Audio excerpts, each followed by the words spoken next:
दुर्दैव असं की दादा मला असे म्हणले होते की 2 वेळा तुझा अपक्ष निवडणूक लढून झाली, आता तू थांब आणि तू चिन्हावर निवडणूक लढव. आणि दुर्दैव पहा काय आहे, त्यांच्याकडून सुद्धा मला शेवटी उमेदवारी मिळाली नाही आणि मला पुन्हा एकदा अपक्ष म्हणून त्या चिन्हावरती उभं राहायची वेळ आली. निष्ठेने वागून सुद्धा त्या ठिकाणी डावललं गेलं, ही तीव्र भावना माझ्याच नाही तर माझ्यासोबतच्या सर्व लोकांच्या मनामध्ये आहे. वरून सूत्र हारले आणि पवार फॅमिलीच्या वादामध्ये आमच्यासारख्या सर्वसामान्य कार्यकर्त्यांचा, पदाधिकाऱ्यांचा बळी गेला. घड्याळाचा प्रचार केला आणि तुतारी वाटेला आली. म्हणजे सासू करता वाटणी करावी आणि सासूच वाटेला यावी अशी अवस्था आमची झाली. राजमाता जिजाऊ महिला महासंघ हा महाराष्ट्रात सर्वात मोठा महासंघ तयार झाला.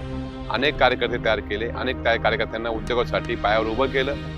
विविध गावामध्ये, जिल्ह्यामध्ये शाखा ओपन केल्या व त्या माध्यमातून शिव फुले शाहू आंबेडकरांचा विचार 25 वर्ष मी लोकांना सांगत आलेलो आहे. एक असा टप्पा आला की समाजकारण करताना असं जाणवायला लागलं की राजकारणाशिवाय प्रश्न सुटणार नाहीत. त्यामुळे त्या ठिकाणी आम्ही राजकारणात प्रवेश केला. दोन्ही वेळेला अगदी कमी फरकाने, म्हणजे अगदी 70-80 मताच्या फरकाने विजयापासून दूर राहिलो. ते लोकांच्या आग्रहास्तव पक्षामध्ये गेलो, तर पक्षाने माझ्या पुन्हा अन्याय केला. पुन्हा मला अपक्ष उभं राहण्याची वेळ आली. पक्षाच्या प्रमुखांना नक्की जाणीव होईल की त्यांचा निर्णय चुकलाय. आता खरं तर मी अजितदादांचं एकलव्य सारखीच माझी भूमिका झालेली आहे. म्हणजे दादाने मला नाकारलं, परंतु मी अनेक ठिकाणी दादांच्या प्रतिमा माझ्या पॅम्पलेटवर छापून मी माझा प्रचार करतोय. लोक म्हणले, अरे तुला तिकीट नाकारलं तर तू प्रचार त्यांचा फोटो का लावतोयस. दादांची काम करण्याची पद्धत मला खूप आवडते. त्यांना मी फॉलो करतो, त्यांना मी गॉडफादर मानतो.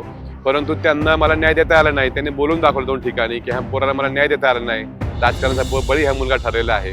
इथं पोतभर टाकलं राजकारणामध्ये तरी किंचित तरी मिळेल का नाही याची शक्यता कमी वाटते. इतकं अनिश्चित राजकारण आहे. मी 4 वर्ष काम केलं आणि माझ्या समोर भाजपच्या उमेदवारांना माझ्या समोर बी फॉर्म दिले गेले.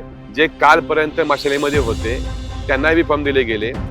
हा अपमान, हे वागणूक विसरता येण्यासारखे नाहीये. पुरोगामितेचा बुरखा पांघरून जे तिकडे वाटली त्याचा नकाब जनता फाडणार आहे. त्यांना म्हटलं मी कुणाला पैसे देऊ शकत नाही, माझ्याकडे पैसे नाहीत असं म्हणल्याबरोबर 2 महिला उठल्या.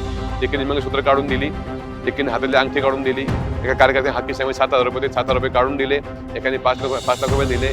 आमची स्वतःची ब्लूप्रिंट आहे. त्या माध्यमातून काम होऊ शकतं असं मला वाटतं. ज्यावेळेस कुणी नगरसेवक नव्हते त्या काळामध्ये मी नगरसेवकाचं काम करत होतो.